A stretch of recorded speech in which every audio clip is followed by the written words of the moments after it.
Yangi savolimiz. Korxonada uch xil mahsulot: televizorlar, konditsionerlar va muzlatgichlar ishlab chiqariladi. Mahsulotlarning barchasi Rossiya, Turkiya, Hindiston va Xitoy davlatlariga eksport qilinadi. Birinchi rasmda bir yil davomida korxonada ishlab chiqarilgan mahsulotlarning tarkibiy nisbati. Ikkinchi rasmda esa har bir davlatga nechta dona mahsulot eksport qilingani diagrammalar shaklida ko'rsatilgan.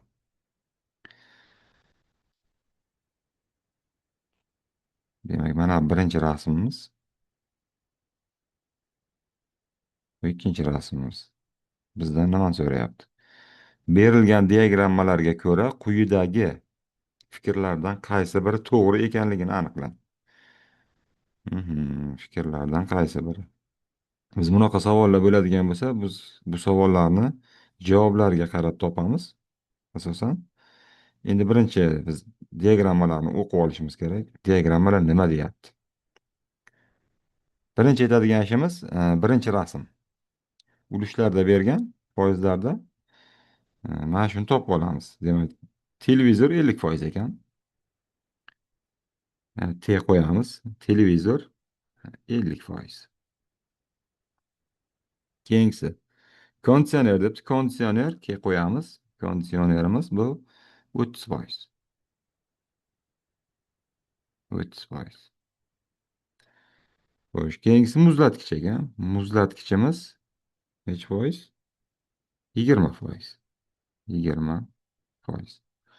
Bo'ldi, biz birinchi diagrammani ko'rdik. Endi ikkinchi diagrammaga o'tamizdan keyin davlatlarga eksportlar sonini ko'rib chiqamiz. Mana kattalashtirmasak. Demak, davlatlarga eksportlar soni. Birinchi Rossiya. Demak, Rossiyaga qancha eksport bo'lgan? Bu yerda yozilgan mana. Demak, Rossiyaga 3 tarafini qo'yaman boshidan. 440 dona. Turkiyagachi. Turkiyaga mana bu yerda mana 200 dona. Bular donada.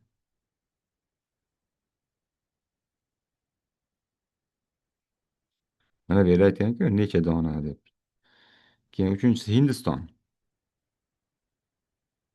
Hindiston Acharya. 120 dona. Va oxirgisi Xitoy.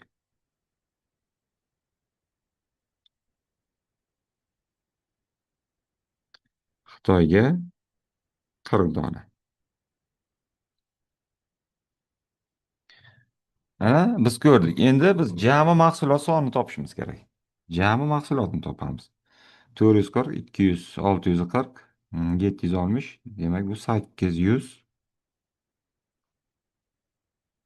dona ekan. Endi bu kelib chiqdimi? Endi shunga qarab, televizor, konditsioner hamda muzlatgichlarni necha donaligini topib olamiz. Demak, ana 800 donadan 800 donadan 800 donadan 50% televizor ekan. 800 donadan 50% televizor bo'ladigan bo'lsa, nima bo'ladi? Ko'paytiramiz.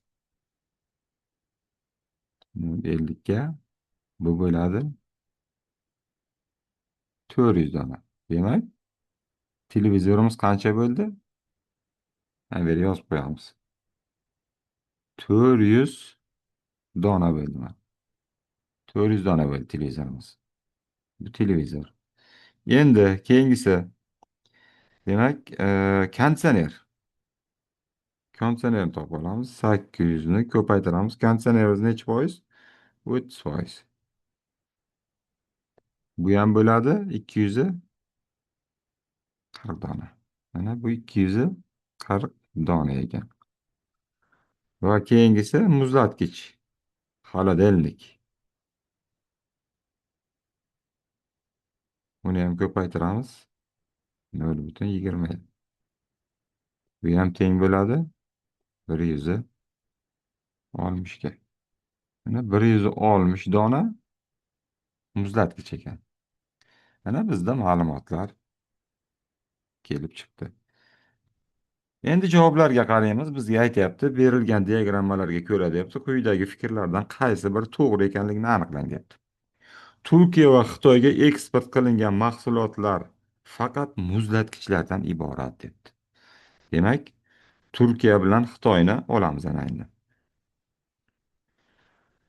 Turkiya 200 ta, Xitoy 40 ta, jami 240 ta mahsulot. 240 ta mahsulot, 240 ta mahsulot aytyapti, jami muzlatgichlardan, mahsulotlar faqat muzlatgichlardan iborat debdi. Bizda muzlatgich qancha? U o'zi muzlatgich 160 dona. 160 dona muzlatgichimiz bor. Buni biz ikkita davlatga qanday qilib jo'natamiz? Bu javob o'z-o'zidan mana ko'rinib to'xtabdiki, to'g'ri kelmaydi. Faqat muzlatgichlardan iborat degani uchun bu javobni ola olmaymiz. Chunki bizda muzlatgichimiz faqatgina 160 dona bor xolos. O'shaning uchun bu javob olinmaydi. Keyingisi, ikkinchi javobni ko'ramiz. Rossiyaga muzlatgichlardan ko'ra ko'proq televizorlar eksport qilingan. Mana endi Rossiyaga qancha mahsulot jo'natilgan? Rossiyaga mana 440 dona e, demak tovar jo'natilgan.